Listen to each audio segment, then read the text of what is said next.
Good morning business breakfast షోకి స్వాగతం. Asian markets అప్రమత్తంగా ట్రేడ్ అవుతున్నాయి. ఈ మండే మార్నింగ్ ఎస్టెక్స్ నిఫ్టీ ఒక స్ట్రాంగ్ స్టార్ట్ ని ఇండికేట్ చేస్తుంది. 7662 47 పాయింట్ల లాభంతో ట్రేడ్ అవుతుంది. సో మేబీ ఓపెనింగ్ స్ట్రాంగ్ గా ఉండబోతుంది. ఫ్రైడే రోజు మనం చూసిన పతనం తర్వాత అండ్ ఫ్రైడే చూసాం అర్జెంటీనా అలాగే కొన్ని యూరోపియన్ నేషన్స్ సంబంధించిన కన్సర్న్స్ ఫ్రైడే మార్కెట్స్ పతనానికి దారి తీశాయి. అండ్ యుఎస్ లో వచ్చిన నాన్ ఫామ్ పేరోల్ డేటా కూడా కొంత డిసప్పాయింట్ చేసిన అంచనాల కంటే తక్కువగా వచ్చింది. అయితే దాన్ని పాజిటివ్ గా తీసుకుంటే non form payroll data week గా వచ్చింది కాబట్టి ఇప్పట్లో యుఎస్ లో వడ్డీ రేట్లు పెంచడం అన్న ఇండికేషన్స్ కూడా ఉన్నాయి. ఇది ఎమర్జింగ్ మార్కెట్స్ కొంత అనుకూలమైన పరిణామంగా చెప్పుకోవచ్చు. All in all Friday global cell of చూసాం. ఒక స్ట్రాంగ్ కరెక్షన్ మార్కెట్స్ లో మనం చూసాం. మన మార్కెట్స్ లో కూడా ఇదే మూడ్ కనిపించింది. క్లియర్ గా global markets risk off mood లోకి వెళ్ళాయి. సో రిస్క్ ఆఫ్ అంటే ఇక్కడ రిస్క్ తీసుకోవడానికి ఇష్టం లేకుండా ఈక్విటీ మార్కెట్స్ కు కొంత తక్కువ ప్రాధాన్యం, అలాగే బాండ్స్, గోల్డ్ లాంటి అసెట్స్ కు ఎక్కువ ప్రాధాన్యం ఉంటుంది. దీన్ని మనం రిస్క్ ఆఫ్ మూడ్ అంటూ ఉంటాం. సో అటువంటి రిస్క్ ఆఫ్ మూడ్ లోకి మార్కెట్స్ వెళ్ళాయి. మార్కెట్ సెంటిమెంట్ బలహీనపడింది. డాలర్ ఇదే నేపథ్యంలో డాలర్ ఇండెక్స్ చాలా హయ్యర్ పొజిషన్ కి వెళ్ళింది. ఆల్మోస్ట్ 10 month హైకి వెళ్ళింది. 81.57 నుంచి ఇప్పుడు అయితే కొద్దిగా తగ్గింది. 81.36 దగ్గర ట్రేడ్ అవుతుంది డాలర్ ఇండెక్స్. సో ఇదే మన రూపాయిని కూడా బలహీనపరిచింది. ఇతర ఎమర్జింగ్ మార్కెట్ కరెన్సీస్ తో పాటు రూపీ కూడా ఆల్మోస్ట్ 61.5 వరకు వెళ్ళటం మనం ఫ్రైడే రోజు ట్రేడింగ్ లో చూసాం. మన మార్కెట్స్ లో ఎలాంటి నెంబర్స్ మిగిల్చిన డిసప్పాయింట్మెంట్ ప్రారంభమైంది. అక్కడ ప్రారంభమైంది ఇన్ఫాక్ట్ మార్కెట్ కొంత కరెక్ట్ కావడం అనేది. సో ఇదే కరెక్షన్ కొనసాగుతోంది. వచ్చే కొద్ది నెలల్లో మార్కెట్స్ మరింత కరెక్షన్ కు లోనవుతాయని ఎక్కువ మంది అనలిస్ట్ అంచనా వేస్తున్నట్లుగా వాటి పేపర్స్ లో వార్తలు కూడా వచ్చాయి. So Sensex Nifty May slip another 3 to 7% on profit booking by FIIs అంటూ ఎకనామిక్ టైమ్స్ సర్వేలో ఎక్కువ మంది అనలిస్ట్ అభిప్రాయపడటం జరిగింది. ఈ నేపథ్యంలో రేపటి క్రెడిట్ పాలసీకి పెద్దగా ప్రాధాన్యం లేదు. క్రెడిట్ పాలసీ న్యూట్రల్ గా ఉండబోతోంది.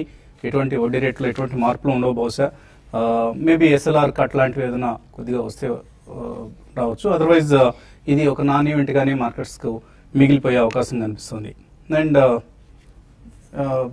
ఇదే పరిస్థితి ఇతర గ్లోబల్ క్యూస్ కూడా మనకు గ్లోబల్ కావచ్చు లోకల్ కావచ్చు పెద్దగా క్యూస్ ఏవి లేవు. ఇక కార్పొరేట్ డెవలప్మెంట్స్ ఏమైనా ఉంటే తప్ప కార్పొరేట్ ఎర్నింగ్స్ సీజన్ కొనసాగుతోంది. మిక్స్డ్ గా ఉంది. కొన్ని రిజల్ట్స్ పాజిటివ్ గా వస్తుంటే ఫర్ ఇన్స్టాన్స్ బ్యాంకింగ్ సెక్టర్ ని తీసుకుంటే మనకు యూనియన్ బ్యాంక్ లాంటివి స్ట్రాంగ్ నెంబర్స్ ప్రకటించినప్పటికీ కూడా Andhra bank, bank of Maharashtra లాంటి బ్యాంక్స్ తమ నాన్ పెర్ఫార్మింగ్ లోన్స్ పోర్ట్ఫోలియో పెరిగినట్లుగా ప్రకటించాయి. ప్రత్యేకించి ఆంధ్ర బ్యాంక్ ఎన్పిఎస్ లో మనకు ఆల్మోస్ట్ 20% పైగా గ్రోత్ కనిపించింది. ఇది ప్రధానంగా అగ్రికల్చర్ లోన్స్ వలన వాదనను ఆంధ్ర బ్యాంక్ చేస్తుంది. అగ్రి పోర్ట్ఫోలియోలో తమకు ఈ లోన్ రీషెడ్యూలింగ్ లేట్ కావడం ఇటువంటి అంశాల వలన ఎన్పిఎస్ పెరిగాయన్న వాదనను ఆంధ్ర బ్యాంక్ సిఎండి మీడియా ముందు ఉంచారు. సో ఎఫ్ఐఎస్ కూడా సెల్లింగ్ కొనసాగిస్తున్నాయి. 1073 crores క్యాష్ మార్కెట్స్ లో ఫ్రైడే రోజు ఎఫ్ఐఎస్ సెల్ చేస్తారు. అలాగే ఇండెక్స్ ఫీచర్స్ లో కూడా 1146 crores వర్త్ ఫీచర్స్ ను వాళ్ళు అమ్మడం జరిగింది. అయితే ఇండెక్స్ ఆప్షన్స్ లో నెట్ బయర్స్ ఉన్నారు. సో ఎఫ్ఐఎస్ సెల్లింగ్ వరుసగా లాస్ట్ 2 సెషన్స్ పాటు కొనసాగింది. అండ్ ప్రధానంగా నిఫ్టీ పతనానికి ఇదే కారణం అని కూడా అనుకోవచ్చు. 190 పాయింట్లు కోల్పోయింది లాస్ట్ 2 సెషన్స్ లో Nifty. And domestic institutional investors కొంత బయర్స్ గా ఉంటాం, కొంత ఊరట కలిగించే అంశం. అలాగే సిండికేట్ బ్యాంక్ ఇది ఒక స్టాక్ టు వాచ్ లిస్ట్ లో పెట్టుకోవాల్సింది. సిండికేట్ బ్యాంక్ సిఎండిని అరెస్ట్ చేయడం జరిగింది CBI. SK Jain Syndicate Bank chairman and managing director. So ఆయన 50 లక్షల రూపాయలు లంచం తీసుకున్నారు. ఒక మధ్యవర్తి ఆయన బావమర్ది ద్వారా లంచం తీసుకున్నారన్న వార్తలు సిండికేట్ బ్యాంక్ స్టాక్ ను పతనానికి గురి చేస్తున్నాయి. So stocks to watch list. So ఎందుకు ఇంత పెద్ద స్థాయిలో ఉన్న వ్యక్తులు కూడా చిన్న చిన్న మొత్తాలు కక్కుతుపడతారనేది తెలియని విషయం. బహుశా ఇది ఇండియన్స్ కరప్షన్ కు ఎంతగా మొగ్గు చూపుతున్నారన్న అంశాన్ని తెలియజేస్తోంది. Syndicate Bank chairman SK Jain ను Bhushan steel and Prakash industries ఈ 2 కంపెనీస్ కు క్రెడిట్ ఫెసిలిటీస్ పెంచుతాం, ఎక్స్టెండ్ చేస్తామన్న ప్రామిస్ చేసి ఆ సంస్థల నుంచి 50 లక్షల రూపాయలు లంచం తీసుకున్నారన్న వార్తలు ప్రధానంగా చోటు చేస్తున్నాయి. అండ్ 6 months గా సిబిఐ సిండికేట్ బ్యాంక్ చైర్మన్ మీద నిఘా వేసిందట. సో ఇదే పరిస్థితి మేబీ రేపు మరొక 1-2 బ్యాంక్స్ ఒకవేళ స్ప్రెడ్ అయ్యి, ఎందుకంటే సిబిఐ ఎంతమంది మీద నిఘా వేసిందనేది మనకు తెలియదు. సో మరికొంతమంది బ్యాంకింగ్ ఉన్నతాధికారులను కూడా అరెస్ట్ చేసే పరిస్థితి వస్తే ఇది మరొక రకమైన సంక్షోభానికి దారితీసే అవకాశం ఉంది. So be careful about especially the PSU bank space. Markets పరిస్థితి గురించి మాట్లాడేందుకు మనతో అనలిస్ట్ సిద్ధంగా ఉన్నారు. సో బాలగారు, ఒకసారిగా సెంటిమెంట్ నెగిటివ్ గా మారింది, మరొక 3 to 4% కరెక్షన్ కూడా తప్పదంటున్నారు సెన్సెక్స్ నిఫ్టీలకు సంబంధించి. ఈ మిడ్ క్యాప్స్ స్మాల్ క్యాప్స్ కూడా చాలా కరెక్షన్ మనం చూస్తున్నాం. సో ఏం చేయాలి టైమ్ లో ఇన్వెస్టర్స్? బేసిక్లీ రిజల్ట్ సీజన్ అయ్యేదాకా వెయిట్ చేయడం మంచిదండి, ఎందుకంటే దాని తర్వాత కూడా స్టాక్ స్పెసిఫిక్ యాక్షన్ ఎక్కువ ఉంటుంది. కాబట్టి మనకి కొద్దిగా ఊరట కలిగించేది ఏంటంటే మ్యాక్రోస్ కొద్దిగా ఇంప్రూవ్ అవుతున్నాయి. అంటే బేసికలీ క్రూడ్ పెట్రోలియం అనేది బాగా క్రాక్ అయింది. నామెక్స్ అరౌండ్ $97, ఈవెన్ క్రూడ్ మన బాస్కెట్ కూడా I think it's just close to about $100 to $105 మధ్యలో రావడం అనేది it's a very positive sign అండి. కొద్దిగా ఎక్స్పోర్టర్స్ కూడా ఇక్కడ మంచి ఊరట కలిగిందండి. ఆల్మోస్ట్ 61.5, 62 మధ్యలో ఉంది. 62.5 దాకా వెళ్తుంది. రూపీ వర్సెస్ డాలర్ అనేది కూడా ఎక్స్పర్ట్స్ వాదన స్ట్రాంగ్ గా వినిపిస్తుంది. ఇది పక్కన పెడితే మనకి even monsoon was reasonably good అండి across the country, though it's still deficient, but compare to last 15-20 days back మంచి రెయిన్ఫాల్ మనం చూసాము. ఈవెన్ బీహార్ లో కూడా మనకి మళ్ళీ ఫ్లడ్ అలర్ట్స్ అనేది everybody is on the stand by.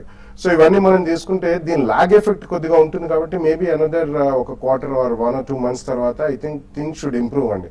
ఈ లోపల మాత్రం market definitely consolidation zone to some correction more is in the market అనే చెప్పొచ్చు. సో రిజల్ట్ సీజన్ అయిన తర్వాత బల్క్ మనీ ఎవరైనా కమిట్ చేయాలంటే కమిట్ చేసుకోవచ్చు, but they should keep the stocks on the radar. ఈ లోపల ఏదైనా సెక్టర్ లో మంచి రిజల్ట్స్ ఒక్కొక్క కంపెనీ ద్వారా వెలువడితే మాత్రం తప్పకుండా ఫస్ట్ ప్రైస్ పాయింట్ లో కొనాలండి. Because once you start buying at the first price point, at least interest will be there in the market. So over the next 6 months I think market should take a definitive trend towards festival season. Especially మనం మూరెట్ trading కి కొద్దిగా ఆశాజనకంగా ఉంటుంది కాబట్టి post August September నుంచి I think they will be renewed interest. ఈ లోపల మాత్రం I think one should be extremely stock specific and take an action whenever the results are good in a particular sector and a good stock. I think they should enter at the first price point even now. So August series week ga ప్రారంభమైంది and week series beginning లోనే నష్టాలు చూసాం మనం. So traders ఎటువంటి positions తీసుకోవాలి ఈ టైంలో? Traders అంటే ఇప్పుడు లాస్ట్ ఒక 2-3 రోజులుగా తర్వాత F&O సిరీస్ కి బ్రోలోస్ బట్టి కూడా మనం చెప్పడం జరిగిందని, కొంత ఈ సిరీస్ వీక్ గా ఉండే అవకాశం ఉంది. ప్లస్ మార్కెట్ లో వోలటాలిటీ అనేది పెరగొచ్చు అని చెప్పాము. అయితే కరెంట్ అవర్స్ లో మార్కెట్ చాలా స్టాక్స్ పెరిగేది ఉంటే మాత్రం చాలా తక్కువ స్టాక్ స్పెసిఫిక్ యాక్షన్ ఎక్కువ ఉండే అవకాశం ఉంది. బట్ నిఫ్టీ పరంగా ఇండెక్స్ పరంగా కరెక్షన్ అనేది ఇంకా మార్కెట్ లో కొంత కరెక్షన్ కొనసాగే అవకాశం ఉంది. 2 days లోనే మనం చూసాం నిఫ్టీ దగ్గరగా 200 points దాకా నష్టపోయింది. అయితే కరెంట్ లెవెల్స్ నుంచి మార్కెట్ ఇంకా కొంత వీక్ గానే ట్రేడ్ అవ్వచ్చు. మరి ముఖ్యంగా లాస్ట్ కొన్ని రోజులుగా చూస్తుంటే మనకి ఇండెక్స్ స్టాక్స్ లో సెల్లింగ్ అనేది హై లెవెల్ షార్ట్ బిల్డ్ కావడం చూస్తున్నాం. కాబట్టి మిడ్ క్యాప్ లో పెద్దగా కరెక్షన్ రాకపోయినా కూడా ఇండెక్స్ ఇంకా వీక్ అయ్యి అరౌండ్ 7450 ఆ లెవెల్ కూడా టెస్ట్ చేయొచ్చు. బట్ లాస్ట్ హోప్ ఏంటంటే 7600 1 or 2 days లో 7620 పైన నిఫ్టీ కానీ సస్టైన్ కాగలిగితే టైం బీయింగ్ కొంచెం ఆగొచ్చు. బట్ ఒక అప్ ట్రెండ్ వచ్చి మళ్ళీ ఇంకొక రివర్స్ ట్రెండ్ లో కూడా రావడానికి అవకాశం ఉంది. అయితే స్టాక్ స్పెసిఫిక్ అనేది చాలా లిమిటెడ్ గా ఉంటుందని చెప్పాము. అయితే లాస్ట్ ట్రేడింగ్ సెషన్ లో ఈవెన్ ఫార్మా కౌంటర్స్ లో కూడా 2 to 3% ఇండెక్స్ బేస్డ్ వాటిలో మంచి సెల్లింగ్ చూసాం. కాబట్టి వాటిలో కూడా లాంగ్ పొజిషన్స్ ని అవాయిడ్ చేయమంటాను. బట్ ఓన్లీ సెక్టర్ ఏంటంటే టెక్నాలజీ ఒకటి మాత్రం కొంచెం స్ట్రాంగ్ గా ఉండే అవకాశం ఉంది. తర్వాత FMCG ఒకటి, ఈ 2 స్టాక్స్ లో ఈ 2 సెక్టర్ లో లాంగ్ పొజిషన్ తీసుకోమంటారు. మిగతా అన్ని సెక్టర్ లో కూడా సెల్లర్ ర్యాలీస్ చెప్తాను. ఈ రోజు విషయానికి వస్తే టాటా మోటార్స్ ఒకటి హై లెవెల్ లో సేల్ చేయమంటాను. సేల్స్ ఫిగర్ చాలా మన డొమెస్టిక్ లో చాలా తక్కువగా రావడం చూసాము. ప్లస్ స్టాక్ కూడా చాలా ఎక్స్పెన్సివ్ గా కనపడుతుంది. Tata Motors high level sell చేయమంటాను. తర్వాత టాటా స్టీల్ విషయానికి వస్తే రీసెంట్ గా లాస్ట్ సిరీస్ లో చాలా అవుట్ పర్ఫార్మ్ చేసింది. దాన్ని కూడా కరెంట్ లెవెల్స్ లో పొజిషన్ ట్రేడర్స్ ఒక 25 to 28 రూపీస్ మార్జిన్ లో హైయర్ లెవెల్ సెల్ చేయమంటారు. తర్వాత ICICI బ్యాంక్ ఒకటి కూడా చాలా స్ట్రాంగ్ ఉంది లాస్ట్ సిరీస్. అయితే ఈ సిరీస్ లో ప్రాఫిట్ బుకింగ్ రావచ్చు. దీన్ని కూడా సెల్లింగ్ ను ఇండికేట్ చేస్తాను. సో లాస్ట్ వీకెండ్ బెజవాడ వెళ్ళడం జరిగింది. So Bezawada started it's buzz. So strong గా ఎమర్జ్ అయ్యేందుకు బెజవాడ క్యాపిటల్ గా రూపుదిద్దుకునే ప్రయత్నం ఉంది. అక్కడ ఒక ఇంప్రెసివ్ హాస్పిటల్ సందర్శించడం కూడా జరిగింది. చాలా చక్కటి మేనేజ్మెంట్ స్కిల్స్ తో టెక్నాలజీని, ఇప్పుడు మన హైదరాబాద్ లో కూడా అందుబాటులో లేని టెక్నాలజీని ఆ హాస్పిటల్లో వాడుకుంటూ డాక్టర్ రమేష్ బాబు, సో ఆయన డాక్టర్ రమేష్ హాస్పిటల్స్ అన్న పేరుతో మనకు ఇక్కడ విజువల్స్ లో కూడా బహుశా మనం చూసే అవకాశం కనిపిస్తుంది. మా వాళ్ళు విజువల్స్ ప్లే చేయటం మర్చిపోయినట్లుగా ఉంది.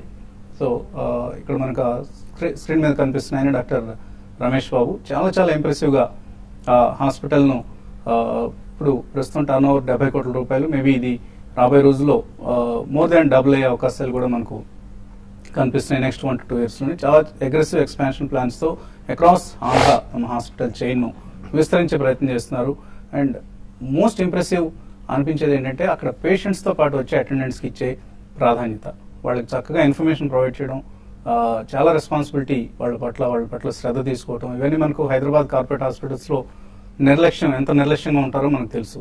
సో ఆ పరిస్థితి రమేష్ హాస్పిటల్స్లో లేకపోవడం అనేది ఇక్కడ మెచ్చుకోదగిన అంశం. సో వచ్చే శనివారం డాక్టర్ రమేష్ బాబుతో కెప్టెన్తో కాసేపు కార్యక్రమం ప్రసారం అవుతుంది, తప్పకుండా వచ్చేయండి. కాల్స్ ఇన్వెస్టర్స్ నుంచి కాల్స్ తీసుకోబోయే ముందు కాసేపు ప్రకటనలో.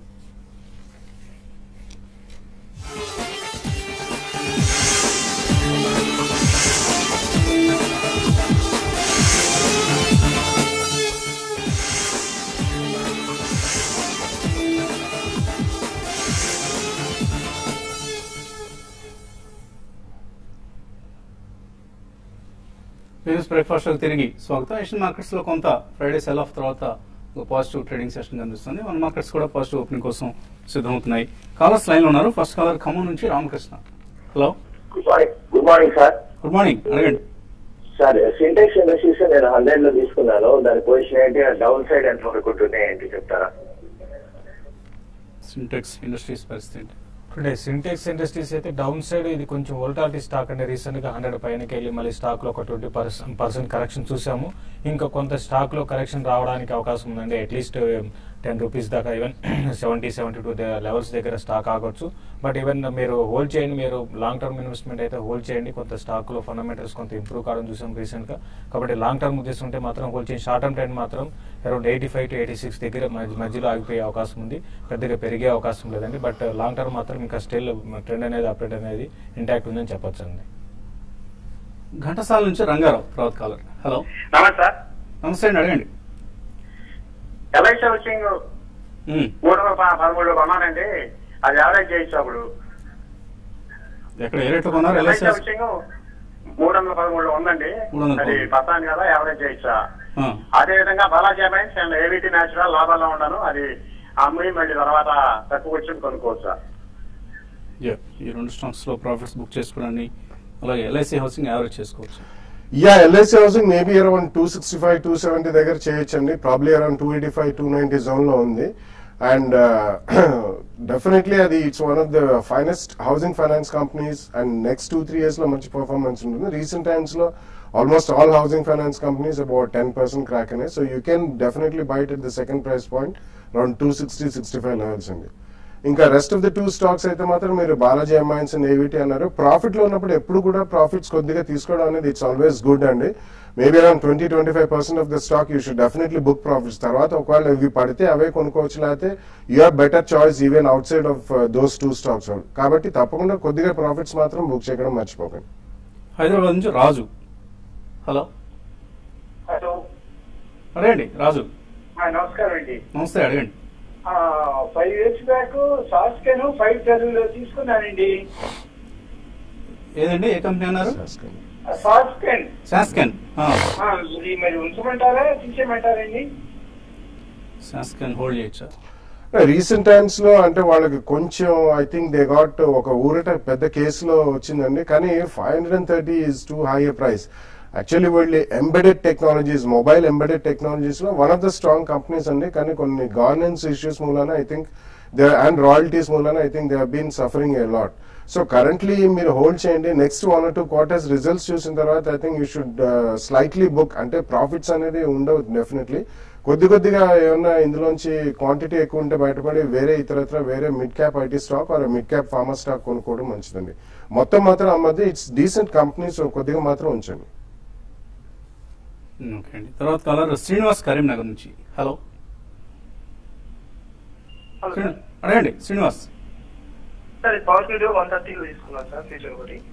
ఓకే, అది ఇంకొంచెం తీసేచ్చు sir. Power grid futures position I think ఈ రోజు రిజల్ట్స్ ఉన్నట్లున్నాయి. పవర్ గ్రిడ్ ఒకటండి పవర్ గ్రిడ్ అంటే మీరు తీసుకున్న రేట్ అనే స్టాక్ ఉందండి, బట్ ఈ రోజు రిజల్ట్ కూడా ఉన్నాయి దీనికి, మీరు ఒకసారి అబ్జర్వ్ చేయండి అండి. ఏదైనా కూడా స్టాక్ అయితే కొంత కరెక్షన్ అయ్యే అవకాశమే ఇంకా ఉంది. ఒకవేళ రిజల్ట్ కానీ కొంతగా నెగిటివ్ ఉన్నా కూడా, తక్కువ నెగిటివ్ ఉన్నా కూడా స్టాక్ లో కొంత కరెక్షన్ రావచ్చు, అరౌండ్ 122 దాకా రావచ్చు. బెటర్ ఏంటంటే మీరు మార్కెట్స్ కూడా చాలా వీక్ ఉన్నాయి కాబట్టి హైయర్ లెవెల్లోనే మీరు ఎగ్జిట్ కమ్మని చెప్తాను. రిజల్ట్ ముందే మీరు ఎగ్జిట్ కాండి. 132 దాటితేనే స్టాక్ లో అప్ ట్రెండ్ ఉంటుంది, లేదంటే మాత్రం డౌన్ ట్రెండ్ ఉంటుంది. 128 దగ్గర స్టాప్ లాస్ పెట్టుకొని మీరు హోల్డ్ చేయమంటారు. బెటర్ ఏంటంటే ఎగ్జిట్ కమ్మని చెప్తానండి. ఈరోజు రిజల్ట్స్ కూడా షెడ్యూల్ అయి ఉన్నాయి పవర్ గ్రిడ్, సో కేర్ఫుల్ గా ఉండాల్సిన స్టాక్ ఇది. కుమార్ విజయవాడ నుంచి తర్వాత. హలో సార్, గుడ్ మార్నింగ్ అండి. మార్నింగ్ అండి. BBTC, Bombay Burma trading corporation అండి. బీబీటీసీ బాంబే బర్మా ట్రేడింగ్ ఈ రేట్ లో బై చేయొచ్చండి? ఈ రేట్ లో తీసుకోవచ్చా? It's not a great stock to own అండి, ఎందుకంటే purely as the name itself says, it's nothing more than a trading company. Plus I think Bombay Dyeing వాళ్ళు కూడా they have some stake in it. So at least there are some last 10-15 years కూడా it's not been a major performer. Though fundamentals పరంగా మీకు కొద్దిగా attractive గా కనిపించచ్చు. There are better stocks in better sectors in other mid and small cap IT or a pharma company or a auto ancillary who are doing extremely good. So అటువంటి వాటిలో కొంటే better అండి. ఒకవేళ మీరు ఇది తీసుకున్నా కానీ క్వార్టర్లీ రిజల్ట్స్ అప్పుడు స్పాట్స్ వచ్చినప్పుడు definitely I think you should exit the stock. తర్వాత కర్ణాటక నుంచి చంద్రశేఖర్. Hello hello sir. అడగండి చంద్రశేఖర్ గారు. Good morning sir. Good morning sir. Finolex cable 275 లో కొన్నాను సార్. ఎస్ కార్డ్స్ 130 లో కొన్నాను సార్. ఉంటాను సార్, ఎగ్జిట్ అవ్వను. 275 I don't know ఎప్పుడు కొన్నారండి. రీసెంట్ టైమ్స్ లో హై వాజ్ అబౌట్ ఇండస్ట్రీస్ అయి ఉంటుంది, because Finolex cables was around 225 high, ఇప్పుడు 205 అట్లా ఉంది. So I think both the companies are doing well అండి, ఫినోలెక్స్ కేబుల్స్ అయినా కానీ ఫినోలెక్స్ ఇండస్ట్రీస్ అయినా కానీ. సో డెఫినెట్లీ రీసెంట్ టైమ్స్ లో మనం క్రూడ్ పెట్రోలియం పడ్డది, that's a huge positive for Finolex industries అండి, and also for cables. Even copper కూడా లాస్ట్ 10 days లో పడ్డం చూసాం. కాబట్టి రెండు ఉంటే మాత్రం తప్పకుండా ఉంచండి. Right the way for the next 1-2 years. Emails లో బళ్ళారి ఎర్రిస్వామి అడుగుతున్నారు, మణపురం ఫైనాన్స్ 23 రూపీస్ లో హోల్డ్ చేస్తున్నారు, హోల్డ్ చేయొచ్చు, ఎగ్జిట్ కావచ్చు? అంటే ఒకటండి, మీరు లాంగ్ టర్మ్ అయితే మాత్రం బెటర్ ఏంటంటే వీటికన్నా అదర్ స్టాక్స్ ఉన్నాయండి. టైం బీయింగ్ మాత్రం మీరు ర్యాలీస్ లో ఎగ్జిట్ కావాలని ప్రయత్నించామని చెప్తాను. Engineers India Apollo tyres current levels లో తీసుకోవచ్చా? మురళీకృష్ణ షార్ట్ టర్మ్ కోసం. Engineers India and Apollo tyres రెండు కూడా షార్ట్ టర్మ్ కరెక్షన్ లో ఉన్నాయండి. మీరు కొంచెం వెయిట్ చేయమన్నాను, బట్ ఈ రోజు కొంచెం రీబౌండ్ వచ్చినా కూడా సస్టైన్ కాకపోవచ్చు. కొన్ని రోజులు వెయిట్ చేయండి, కొంత కరెక్షన్ రెండు స్టాక్స్ లో రావచ్చు అండి. డిఎల్ఎఫ్ 180 పుట్, అలాగే నిఫ్టీ 7500 పుట్ హోల్డ్ చేస్తున్నారు. పెరిగా వెంకటరమణ ఏం చేయాలి? డిఎల్ఎఫ్ విషయానికి వస్తే ఇది మార్కెట్ చాలా స్ట్రాంగ్ ఉన్నా కూడా, వీక్ ఉన్నా కూడా స్ట్రాంగ్ ఉందండి. అయితే ఈ రోజు మాత్రం కొంచెం కరెక్షన్ రావచ్చు, మీరు హోల్డ్ చేయండి. మార్కెట్స్ ఉన్న 2 days కొంచెం పెరిగినా కూడా మళ్ళీ స్టాక్ డౌన్ సైడ్ రావడానికి అవకాశం ఉంది, హోల్డ్ చేయమని చెప్తానండి.